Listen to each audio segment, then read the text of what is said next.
We are back, we are back, we are back. You are listening to Soul Perspectives here on CKUT 90.3 FM. My name is Kym Dominique-Ferguson. I'm in studios with Renee Jordan. And just in case you're tuning in for the first time this evening, we are speaking to Jessica Cage, who is an author, a best-selling writer internationally. She's from Chicago, Illinois, and writes books based on fantasy and a little bit of sci-fi as well. Yes. So before the break, you kind of just glossed over this number of books that you've been sitting on, which is 20 books. Yes. How many pages in average in your books? Typically somewhere between 350 to 400. Okay. Yeah, they're not the biggest books. Okay, I'm not gonna ask you your age. That's just gonna be rude. But like 20 books. How long have you been writing? Now, actually. Yeah. So I've technically been writing and published since I was 10. But those are competitions, so I don't count those in my current repertoire works now. But my first story was published at 10. But I published professionally. I'm coming up on 10 years now. It'll be 10 years in December. So two books a year. Approximately. If you average it out, yeah, approximately. Whew. Yeah. That sounds like a lot. Yeah. So what? It's crazy because it's not a lot. There are people that are pumping out way more than I am. I feel like I'm slow. Oh, wow. Okay. Okay. That sounds like a lot to me. I've been writing a play for the past 4 years, and I'm just like, yeah, okay.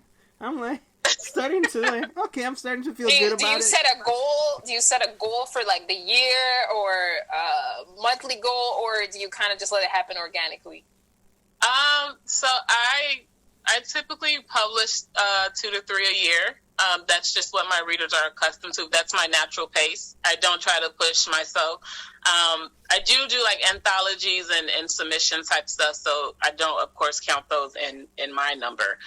So it'll be 2 or 3 of those a year. So I try to pace out my own projects where it's, every 4 to 5 months I'm dropping a new book for the reader. Okay. Yeah. So which book, let's say you're new to the fantasy world, which one of your books should somebody pick up? If they're new to Jessica Cage, they want to see what you're about, which one? I would say Jinn. It's the first of the Jinn Rebellion series. It's set 300 years into the future after humans find out that magic and fantasy, like all the fairy tales that we thought were made up, were actually real. Humans go to war because they this is our planet. We're not sharing it with, fantasy people. Okay. Yeah. Our land. But humans end up losing that war, and now we're in a new world that is run by all of these magical creatures. And it's following Jinn, who is a genie, and he is my imagining of the genie from the story of Aladdin. Right. When I was younger, I used to wonder, what the heck happens to him? Aladdin's human. Aladdin and Jasmine, I like them, but eventually they're kaput. So what happens to Jinn or Genie? And this is my imagining. And it was supposed to be 1 book, but now it's 7. So it's a 7 book. Yeah. Whew. Okay. Now, you mentioned that the books itself are not for the younger crowd. Why would you say that they're not for the younger crowd? Because you did put the genie in there, and I don't know. I like the genie at a pretty young age.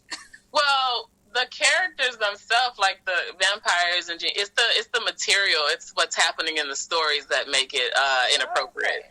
So there's some adult content, and I have had parents say, "I don't care, my child can read." If you're the parent and you want to buy this book for your child, that's your prerogative.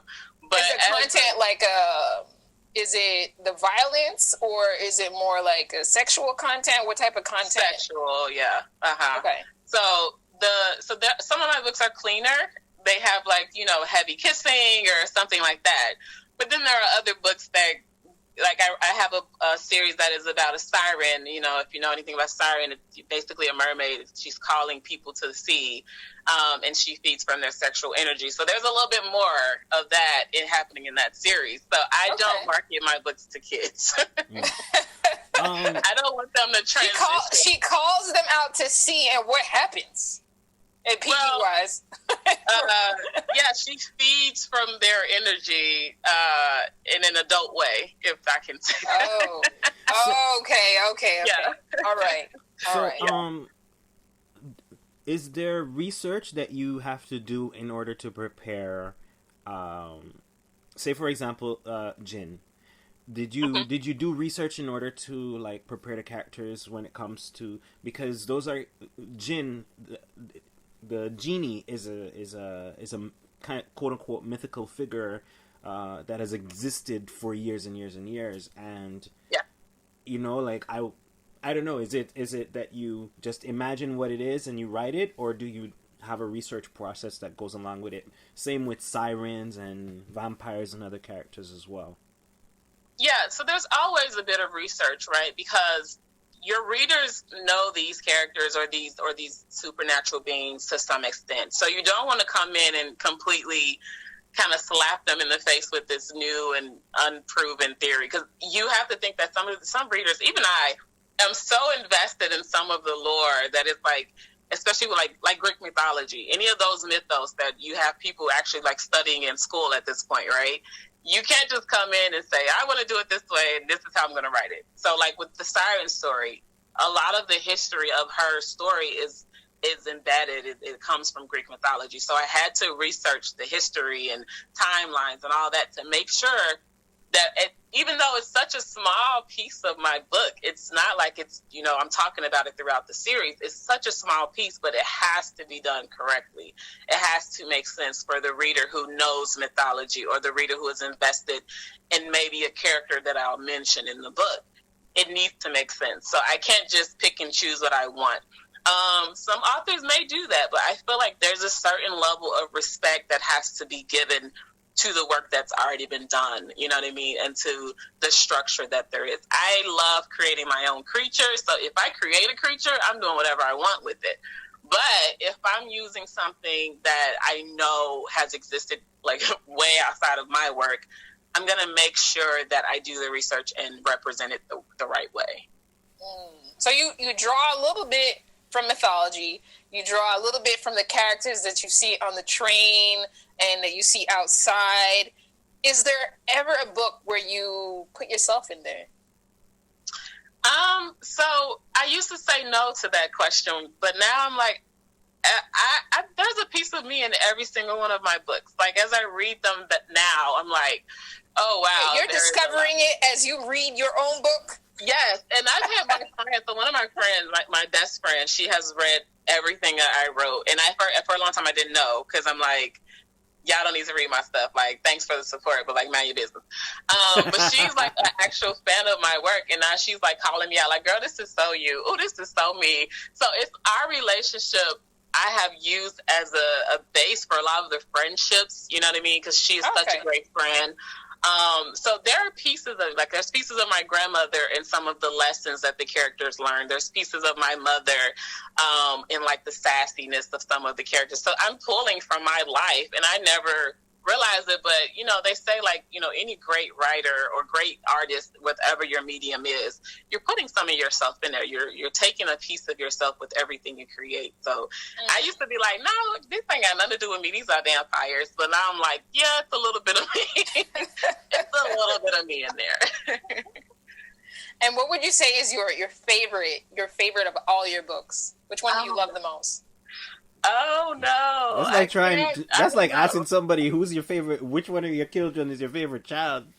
Right, like I love them all so much for very different reasons. You know what I mean? I love the Siren series because that's the series where I feel like I found my voice. You know, I found my tone, my style. Like I really kind of, you know, got in there and was like, this is who I am as a writer. I love the Jin Rebellion because it challenged me to write more like amazing and intricate like battle scenes and just build this entire new world I had never really done that before. I've built pieces of them, but I took a lot from like modern society. But in this series, everything is strictly from my mind. So like the rules, the laws, like I had to create all of that. So I challenged myself a lot more with that series. I love the Hired Vampire is my first. I wrote that series when I was pregnant with my son. It was my motivation because I was like, I can't be, telling him to follow his dreams and reach for the stars, and I'm not even doing it for myself. So that was my like breakout. Like I'm doing this. I'm shaking away the fears and going for my dreams. So every single one of my books, I love for a different reason. I don't know that I have a favorite. My question for you: how important has it been for you to write female characters?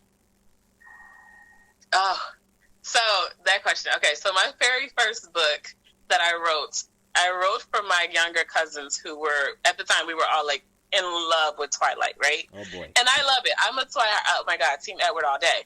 But what I did not like was how they treated Bella. She was weak, and they kept telling her she didn't know what she liked, she didn't know what she wanted. They kept dismissing her.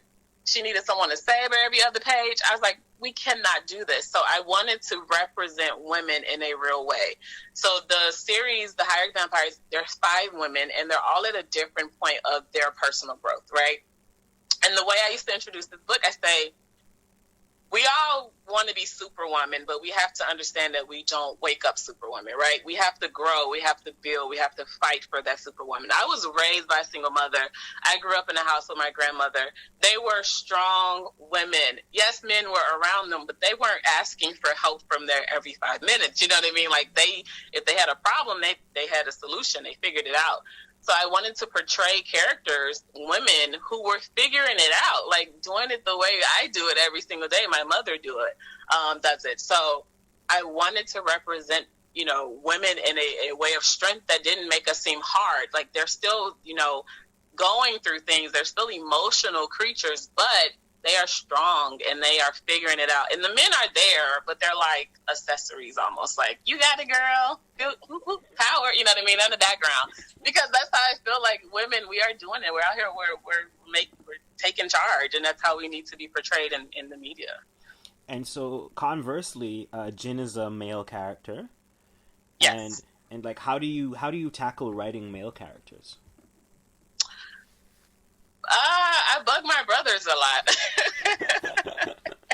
I don't know that my brothers realize how many psychological tests I've given them to like structure out my characters, and I've done a good job. I have gotten a lot of compliments from men. It's okay from women, but for a man to tell me like, you are a female who wrote this book, a woman who wrote this man, and I wouldn't even be able to tell. Like, this is a man here.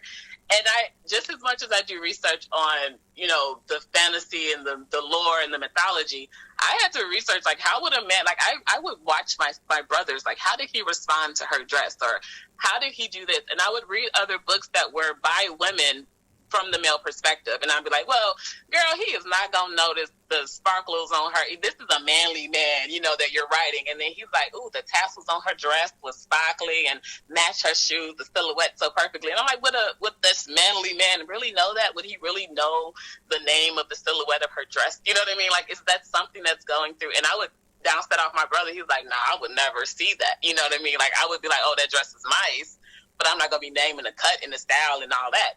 So my brothers, my male friends, and I didn't want to write the same man for every male character, right? I wanted them to be as complex as my female characters.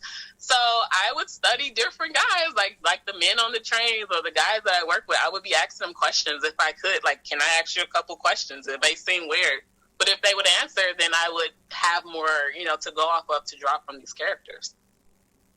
What type of questions? What other questions do you ask? Just besides the description of a woman, like, how do you develop the character in terms of questions?